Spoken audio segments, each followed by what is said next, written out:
ام جمیل عروہ بنت حرب بن امیہ. حمالۃ الحطب، جو اٹھانے والی ہے ایندھن کو. حمالہ کا لفظ حمل سے ہے اور حمال مبالغے کا صیغہ ہے فعال کے وزن پر. حمالۃ الحطب ایندھن اٹھانے والی اور بہت زیادہ اٹھانے والی اور بہت کوشش سے اٹھانے والی. اس کے دو معنی کیے گئے ہیں. ایک تو یہ کہ وہ لٹرلی ایندھن اٹھا کے لاتی، لکڑیاں چن کے لاتی، کانٹے وغیرہ جھاڑیاں، اور آپ صلی اللہ علیہ وسلم کے گھر کے آگے پھینک دیتی. اور دوسرے حمالۃ الحطب عربی میں ایک ایڈیم بھی ہے، محاورہ بھی ہے. اس شخص کے لیے استعمال ہوتا ہے یہ لفظ جو بہت زیادہ چغل خور ہو اور لوگوں میں پھوٹ ڈلوائے، ادھر کی بات ادھر لگائے، ادھر کی ادھر، یعنی گویا وہ ایندھن بانٹتا پھرتا ہے آگ بھڑکانے کے لیے. تو مفسد کے لیے یہ لفظ استعمال ہوتا ہے. وامرأتہ حمالۃ الحطب، اور اس کی بیوی جو حطب اٹھانے والی تھی یعنی ایندھن اٹھانے والی تھی. فی جیدہا، اس کی گردن میں. جید کی جمع اجیاد ہوتی. مکہ میں ایک محلہ بھی ہے اجیاد، شاید آپ نے سنا، تو گردن کی جمع. فی جیدہا حبل، اس کے گلے میں ایک رسی ہوگی. من مسد، جو کھجور کی چھال کی ہوگی. ابو لہب کی بیوی کو رسی کا کیوں کہا گیا؟ اس کے گلے میں رسی کی بات کیوں کی گئی؟ کیونکہ وہ اپنے ہار پہ بڑا فخر کرتی تھی اور ہار پر اس کو بہت ناز تھا، اور یہ کہتی تھی کہ میں محمد صلی اللہ علیہ وسلم کی عداوت میں اس کو خرچ کر ڈالوں گی، اور بتوں کی قسم کھا کر یہ دعویٰ کیا کرتی تھی. تو اللہ تعالیٰ نے صرف ابو لہب کو نہیں، ساتھ ہی اس کی بیوی کو بھی یہ خوشخبری سنائی کہ ہاں تمہیں جہنم میں ایک ہار ملے گا جو رسی کی شکل میں ہوگا، اور وہ اس رسی کے ساتھ گھسیٹی جائے گی. تو یہ ہے انجام آپ صلی اللہ علیہ وسلم کے قریبی رشتہ دار کا، جس نے صرف اللہ کا پیغام پہنچانے کی وجہ سے آپ سے دشمنی رکھی. تو اس میں ایک بہت بڑی عبرت ہے ہم سب کے لیے کہ اصل قوت اللہ ہی کی ہے، اصل طاقت اسی کی ہے.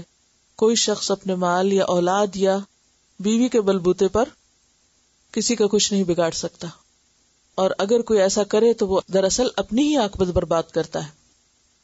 آپ صلی اللہ علیہ وسلم کے چچا میں سے حضرت عباس اور حضرت حمزہ اسلام لائے تھے، اور حضرت حمزہ افضل الشہداء ہیں. انہوں نے اللہ کے راستے میں اپنی جان دی تھی. حضرت عباس بھی مسلمان ہو گئے تھے، لیکن آپ کے چچا ابو طالب اگرچہ ساری زندگی آپ کا ساتھ دیتے رہے لیکن مسلمان نہیں ہوئے. یعنی انہوں نے آپ کی مخالفت نہیں کی لیکن مسلمان نہیں ہوئے. ان کا انجام بھی بتایا گیا. لیکن ابو لہب جو آپ کا چچا تھا، صرف یہ نہیں کہ اسلام نہیں لایا بلکہ آپ کی مخالفت میں سب سے پیش تھا. کہا یہ جاتا ہے کہ اس کی مخالفت کی وجہ اور اس کے پیچھے اس کی بیوی تھی، کیونکہ عربوں میں طریقہ یہ تھا کہ اپنے خاندان کو ہر صورت پریفر کیا جاتا تھا. یہ قریش میں سے تھا. محمد صلی اللہ علیہ وسلم اس کے بھتیجے تھے، لیکن اس نے اپنے بھتیجے کو، اپنے خاندان کو، قبیلے کو ایک طرف چھوڑ کر بیوی اور بیوی کے خاندان کا ساتھ دیا. اور اس طرف آپ دیکھ رہے ہیں کہ ابو سفیان اور وہ تمام لوگ جو تھے وہ مسلمان نہیں ہوئے تھے. ابو سفیان تو فتح مکہ کے موقع پر مسلمان ہوئے. اس سے پہلے جتنی بھی جنگیں ہوئی ان سب میں ابو سفیان جو تھا وہ ابو جہل کے بعد ان کا قائد تھا اہل مکہ کا. اور پھر آپ دیکھ رہے ہیں کہ اس کے بیٹے بھی عتبہ اور عتیبہ بھی. اور پھر آپ دیکھیے کہ نام کا بھی کتنا اثر ہوتا ہے. آپ صلی اللہ علیہ وسلم کے والد ان کے سگے بھائی تھے اور ان کا نام عبداللہ تھا اور اس کا نام جو عبد العزیٰ. اور پھر اس نے اپنی کنیت جو رکھی تھی ابو لہب. تو نام بھی اور کنیتیں جو ہے انسان کو سوچ سمجھ کے رکھنی چاہیے. بعض اوقات انسان کی شخصیت ویسے ہی بن جاتی ہے جیسے اس کا نام ہوتا ہے. پھر اسی طرح یہ بھی ہے کہ اس صورت میں عورت کی طاقت کا اندازہ ہوتا ہے کہ کس طرح وہ مرد پر حاوی ہوتی ہے اور کس طرح وہ برابر کا کردار ادا کرتی ہے. کیونکہ یہاں پر آپ دیکھیے کہ 3 آیتیں ابو لہب کے بارے میں اور 2 آیتیں جو ہیں وہ اس کی بیوی کے بارے میں ہیں. تو اس میں ہمارے لیے بہت سارے سبق ہیں. ایک تو یہ ہے کہ عورت کا کردار بہت اہم ہے. عورت اپنے خاندان کو جس طرح چاہے لے جائے. اگرچہ مرد کا کردار بھی بہت اہم ہے لیکن مرد کا دائرہ کار اتنا وسیع نہیں خاندان میں جتنا ایک عورت کا ہوتا ہے. عورت اپنے شوہر اور اپنے بچوں کے لیے ایک بہترین مددگار بھی ہو سکتی اور ایک بدترین ساتھی بھی ہو سکتی، ایک بدترین گارڈین بھی ہو سکتی. اگر عورت بگڑ جائے پورا خاندان بگڑ جاتا ہے.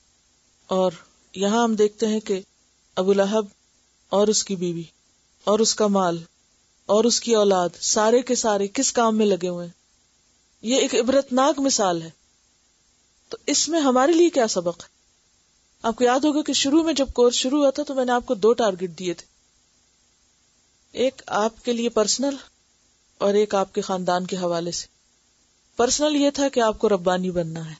آپ کو یاد ہوگا شروع کے پاروں میں بہت زیادہ اس کی تکرار کرتی رہی ہوں کہ اس پورے کورس میں ہماری کوشش یہ ہوگی کہ زیادہ سے زیادہ ہم اللہ کے قریب ہوں.